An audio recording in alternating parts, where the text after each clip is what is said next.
nivel mundial, casi no pintamos en el mapa de la economía mundial. Síganme.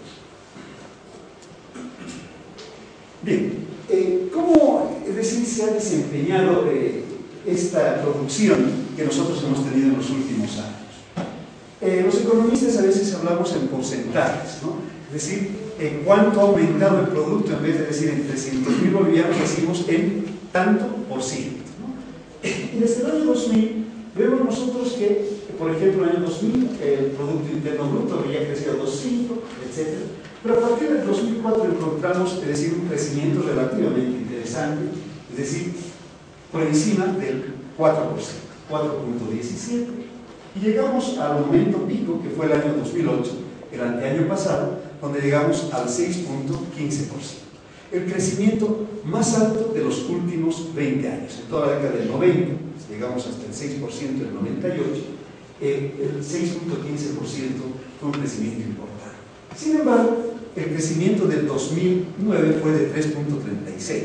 Bueno, acá ya veremos por qué bajó este crecimiento. Básicamente por la crisis internacional. No sé si ustedes escucharon hablar de la crisis financiera que hubo en Estados Unidos, y esto nos redujo nuestra aceleración. Bien, ¿qué es lo que determina este crecimiento? Siguiente.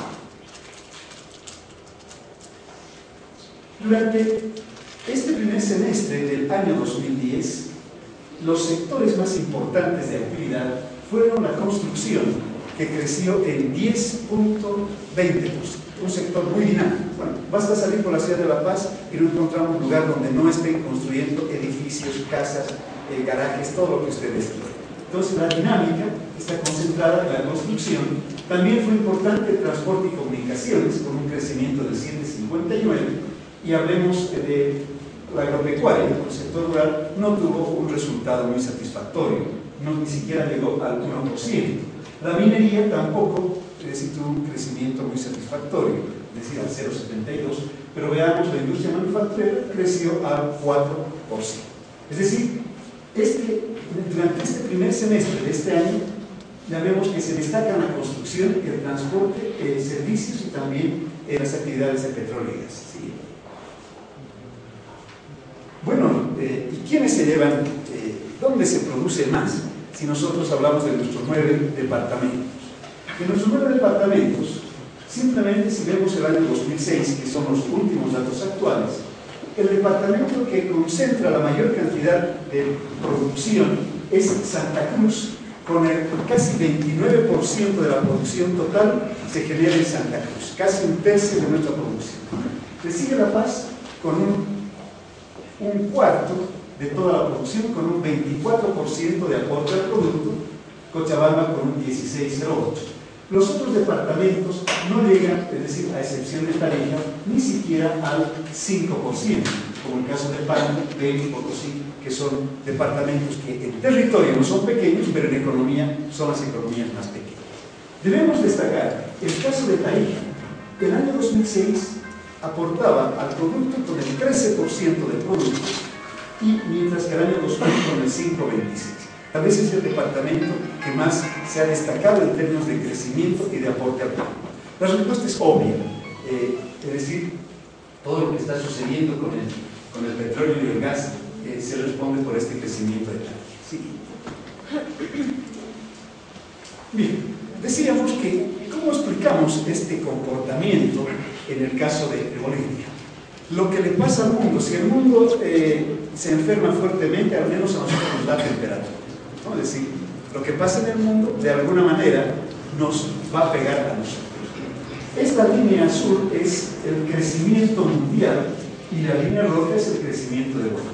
Y vemos que cuando cae la economía mundial, cae la economía de Bolivia, tal vez en una magnitud un tanto distinta. Cuando empieza a crecer la economía mundial, también nosotros crecemos. Simplemente la excepción es lo que sucede el año 2008, donde nuestro crecimiento fue de 6,15%, un crecimiento importante, en tanto que la economía mundial crecía a 3%.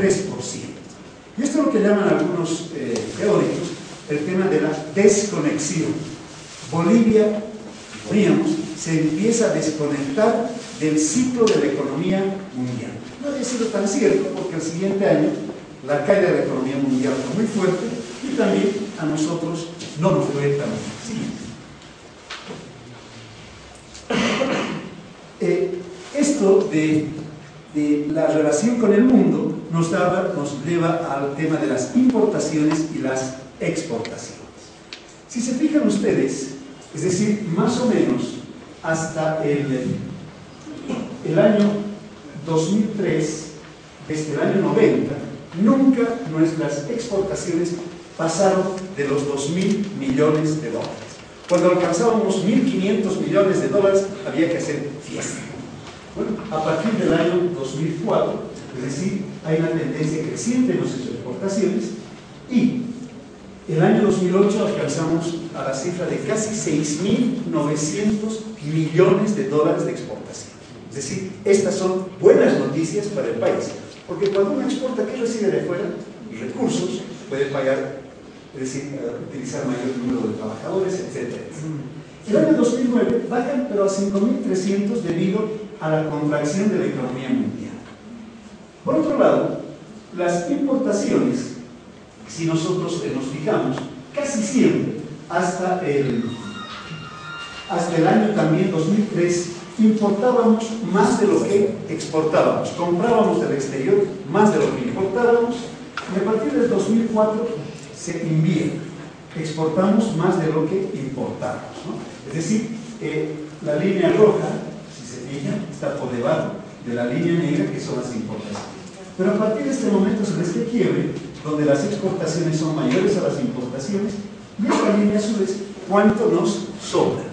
¿Y qué hacen los bolivianos con lo que nos sobra? Es decir, cuando tus exportaciones son mayores a tus importaciones, generalmente esto se guarda con el nombre de reservas internacionales. Producto de esto, fíjense ustedes, hasta el año 2004, nuestras reservas internacionales, lo que guardan los bolivianos, es decir, en forma de dólares u otras monedas, fundamentalmente en la banca, principalmente en el Banco Central, entre el 2000 y el 2004 alcanzaban a 1.123 millones de dólares. Producto de esta expansión de nuestras exportaciones, importamos un poco menos y adicionalmente hay un hecho importante. Muchos bolivianos que tuvieron que salir por alguna razón hacia el exterior empezaron a mandar muchas remesas, muchos envíos a sus familiares. Estos envíos más o menos alcanzan en promedio alrededor de los 900 a 1.000 millones de dólares. Todo eso también enriquece nuestras reservas internas. Y a septiembre del año 2010, más o menos nuestras reservas alcanzan a 9.058 millones de dólares. La gran pregunta que se hacen los bolivianos es, ¿debemos seguir guardando reservas? Es como aquella persona que gana mucho, tiene mucho dinero, no, tiene mucho dinero en un baúl y no tiene techo, ¿no? ¿Vale la pena esto? Esta es una reflexión que en este momento, es decir, se va a realizar. Sí. Bueno, si los emprendedores quisieran iniciar alguna actividad económica, veamos cómo se distribuyen nuestras actividades. Los economistas llaman a las actividades primarias aquellas que tienen pocos procesos de transformación, como por ejemplo la agricultura, la ganadería, la minería y fundamentalmente la extracción de hidrocarburos. Esas son nuestras actividades primarias. Hoy en día, la mayor parte de la minería y la actividad petrolera está en manos del Estado y la agricultura más o menos concentra a 3.5 millones de dólares. Toda esta producción representa el 30% de nuestra producción. El sector secundario tiene que ver con la transformación. Por ejemplo, el transformar la caña de azúcar en azúcar, el transformar la carne en embutidos, el transformar la tela en camisas. Eso llamamos el sector secundario, el sector de la transformación, que en nuestro país representa el 20% de toda nuestra actividad. Y finalmente, es decir, el sector de servicios, los comerciantes, los transportistas, los campistas, los que hacen servicios, es decir, los profesores están ¿en qué sector? En el sector servicios. Y el sector servicios representa más o menos la mitad de nuestra actividad económica. Esto que estamos viendo, empiezan a llamar a Bolivia, la caracterización dice, Bolivia es un país primario, fuerte actividad de poca transformación, primario y exportador. ¿Cuál sería mi ideal? Sería que por lo menos esta parte del centro pueda crecer un poco más. Todos vivimos de hacer muchos servicios, pero imagínense si no hubiera ninguna actividad productiva, ¿podríamos generar servicios? O sea, lo que sostiene estos servicios son estas dos actividades. Y este sí es un tema que a visión a futuro habría que modificar esta estructura. Sigamos.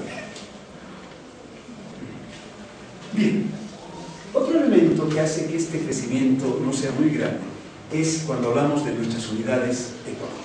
Y acá sí está uno de los temas más preocupantes. Fíjense, las unidades económicas entre 2 y 4 trabajadores, más o menos los datos siempre van a ir variando tanto, más o menos se cuentan con 257.000 unidades económicas entre 2 y 4 trabajadores, que representa del total de unidades el 85%. Estamos en un espacio, por lo tanto, de pequeños o microproductores. Las unidades que tienen de 5 a 9 trabajadores son más o menos 34.000 unidades y representan el 11%. Si yo sumo el 85 más el 11, 95% de nuestras unidades económicas, es decir, no tienen menos de 9 trabajadores. Aquellos que tienen entre 10 y 14 son el 1%, 4.000, los que tienen 15 y 49, el 1%, y los que tienen 50 y más solamente son 1.400 unidades económicas. Esta es un reto. Cuando estamos hablando de decir que queremos hacer emprendedurismo de gran empresa, creo que lo que tenemos que hacer es mirar a la estructura y es acá donde nosotros tenemos que mirar las posibilidades y potencialidades de nuestra economía. Este es otro factor. Muchas veces a estos sectores son informales, independientemente de eso. Simplemente este es un dato más importante. Sí. No son todas las empresas, pero hay un dato que quiero relevar. Hay una que se llama la Fundación Empresa, que es aquella institución que registra todas las empresas que desean realizar sus actividades en términos relativamente formales. Lo que uno empieza a ver desde el año 2002, que eran 9.000 unidades registradas en Fundempresa, el año 2006 ya alcanzamos a 23.000, y el año 2010, cifras preliminares nos están diciendo que estamos alcanzando a 46.000 empresas. Esta es una buena noticia en el sentido de que en muchos casos uno de los elementos que siempre se ponen en interrogantes es ¿y por qué no hay emprendedurismo? Y generalmente dice que no hay seguridad jurídica. Bueno, cuando uno ve estos datos dice, bueno, ¿no habrá esta seguridad jurídica? ¿O son otros factores los que, es decir, se acusan porque en general se estima que hay una especie, lo que yo llamo de efecto calentamiento, ¿no? Así, siempre los bolivianos, hay una canción que dice el lamento boliviano. ¿Cómo estás ahora? Peor que el año pasado. ¿Y cómo estás? Siempre estamos peor que el año pasado. ¿Cuándo?